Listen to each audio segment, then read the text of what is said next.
Umoja ni nguvu, utengano ni udhaifu. That is a well-known Swahili proverb that means unity is strength, division is weakness. At first glance, I may not look like it, but I'm from Kenya, and I've always been a very proud Kenyan. I represented the country for over 10 years as an international swimmer, and was given the biggest honor of my life when I was chosen to carry the Kenyan flag into the opening ceremony of the London 2012 Olympic Games. My swimming career took me all over the world, and within that, many parts of Africa. I've visited cities from Cape Town to Casablanca, from Dakar to Dar es Salaam, and I always felt incredibly at home in all of these cities.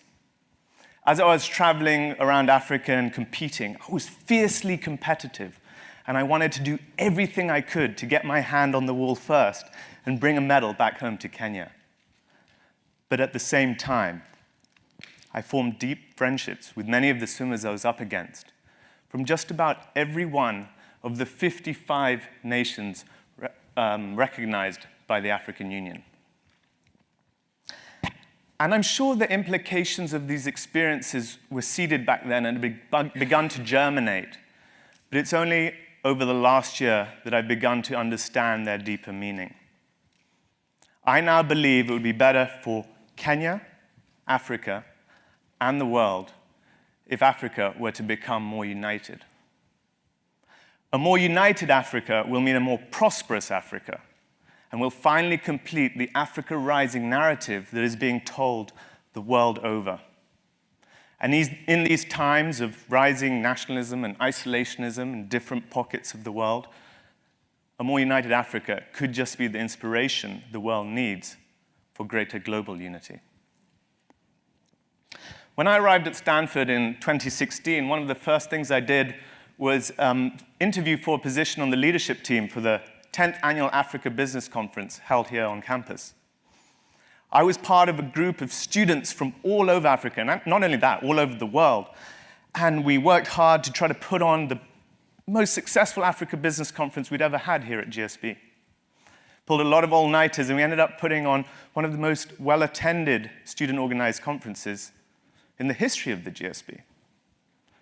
I was very proud, we were all very proud of what we had achieved. And as I thought about it, again, the implications, they didn't really hit me. I'm at Stanford, of course I'm going to be a part of a high-performing team, right? So, conference experience done, went back to work.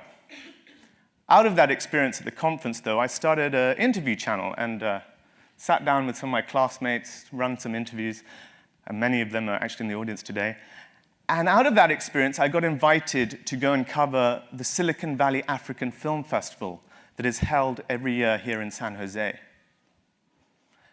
At the festival, I was part of a group of people, again, from all over Africa, from all over the world, in fact, united in celebrating the unique cultures of different countries of the continent. But it really felt that we were all coming together with one voice in celebration. And as I was running around the conference trying to source interviews for the red carpet, I bumped into this one man called Ayuba Karamoko.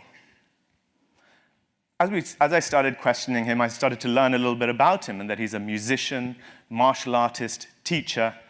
And I'm asking where he's from, and he says, I'm from Africa. I said, yeah, most people here are. Can you be a little more specific?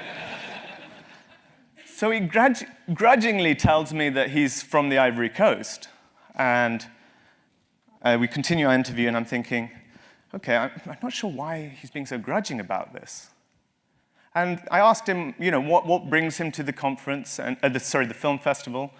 And he talks about, coming to support the African filmmakers that were there, but also that he's releasing a new album. The name of the album? The United States of Africa, Act 1, The Awakening. And looking back, that spoke to a lot of what was going on for me, but I was still resistant. I was like, big idea, yes, but realistic, not so sure. Came back to Stanford, got back to work. And then I heard that one of my heroes was coming to Silicon Valley. And not just to Silicon Valley, he'd be coming right here to the GSB to speak on the very stage I'm standing on right now. His name is Strive Masiyiwa, and for those who don't know, he's one of Africa's great businessmen. He's built a telecoms business that spans the whole continent, connecting people, and he started it with just $500.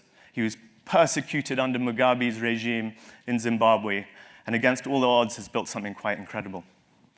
And I was part of 20 students that were actually invited to come and have lunch with him after he spoke. And so we all assembled in Sewell boardroom of Bass Library to wait for him to enter the room. And as we're lining up, he enters the room, and I put out my hand to greet him, as one always does. And I instinctively say, "Sir, it's great to meet you. My name is Jason. I'm from Kenya." He doesn't say anything. So we're there holding hands. I'm clasping his. And he turns to the rest of the students assembled. And he says, "I want you to introduce yourself, but I want you to say you're from Africa, and then tell me your town or city of origin." So I try again. "My name is Jason. I'm from Africa and the city of Nairobi."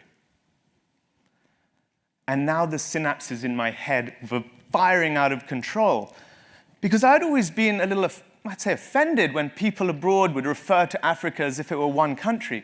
And here was Strive Masiyiwa, one of my heroes, telling me not to vilify that kind of thinking, but to, in fact, encourage it. And the challenge he laid out to us as future business leaders in Africa was clear. In order to drive a more progressive development agenda, we have to become more united. As a complete market, Africa is 1.2 billion people, $4.4 trillion combined economy, youngest population in the world that is expected to double by 2050.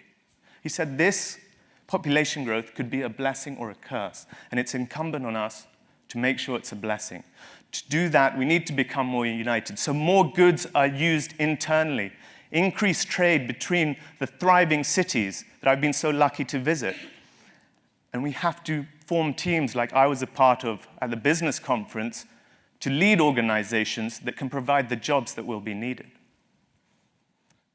I'm not to say there's not going to be a lot of challenges along the way. This is a difficult proposition, but it doesn't mean it's not something we should strive for. I mean, it's often times that the things most worth doing in life are the most difficult. Since I last gave this talk 6 weeks ago, there have been some developments, and 44 African nations have now signed an agreement to create the African Continental Free Trade Area.